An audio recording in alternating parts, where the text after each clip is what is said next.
everyone, I'm Shruti and today I'm making you a dosa. It's not a regular dosa, it is made out of the watermelon rind. So let's get cooking. For the watermelon rind dosa, you need grated watermelon rind, the white part which I will show you later. You need 2 green chilies, half a cup of grated coconut, half a cup of jaggery grated, a handful of coriander leaves chopped, and half a teaspoon of jeera, and you need 1 cup of rava and salt to taste. So for the watermelon rind dosa, you need the rind of a watermelon. So you have to take out all the flesh, and the white part that remains is what you need for the dosa. So let me show you how to grate it.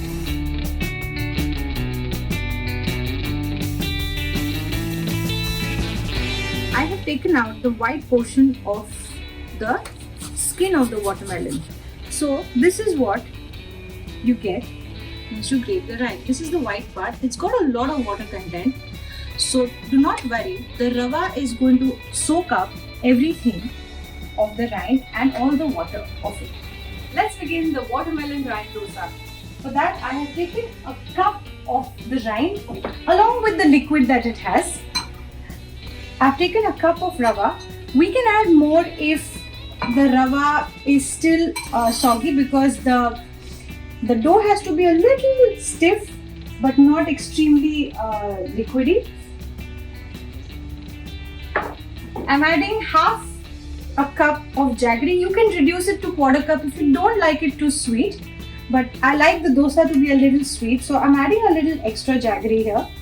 I'm adding half a cup of grated coconut,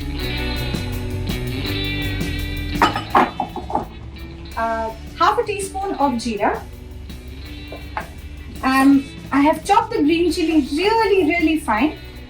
So these are about 2 small green chilies. I'm going to chop the coriander just rough along with the stalks. So this is about a quarter cup of coriander leaves chopped. I'm adding a teaspoon of salt,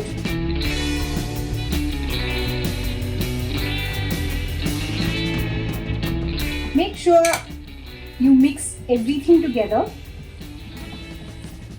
If there are any balls of jaggery, or if it's not crushed well, just crush them with your hand. So the dough is going to be a little soggy but not entirely, and this is going to be resting for about 15 to 20 minutes until the rava soaks up and becomes a little fluffy.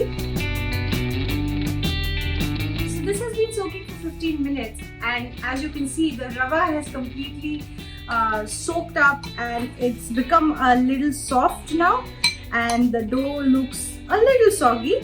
So at this point, if your dough looks soggier or watery than this, add a little bit of rava and mix it and see if you can get a consistency where it's holding itself completely like a dough, soft dough. So let's get to making this dosa.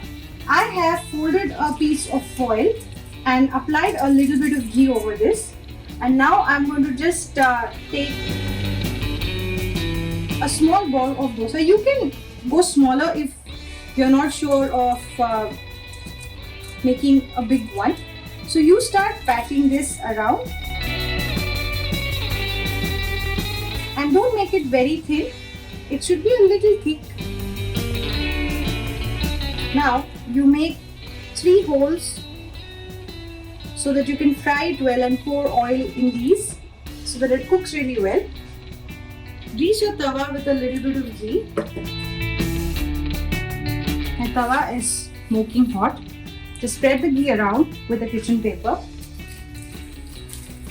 Take this on your palm and just strew it on the tawa. Now all you have to do is wait for about 5 minutes till you can completely peel this off. Do not peel this off at this moment because it's quite wet and the rava is not cooked. So keep the flame on medium high and just wait for 5 minutes. So see, the rava looks cooked. I'm just going to pull out the foil. I'm going to just pour a little bit of ghee in the holes.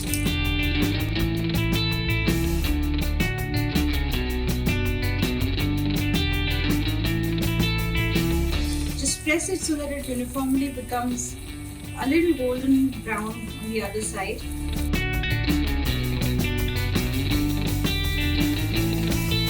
So it's been about 3 minutes, 3 to 4 minutes. It looks cooked to me, but I'll just leave it for another minute more because I want the rava to be cooked. As you can see, it's a slightly thick dosa. It's not completely a very thin one. This looks completely cooked to me now, and I'm going to serve this on a plate. You can either serve this with ghee or you can serve this with some fresh white butter. So this dosa is a perfect example of making the best out of waste. We're using up the whole fruit and it's healthy and it's very tasty. Make this, let me know how you like it, and keep watching my recipes. Thank you.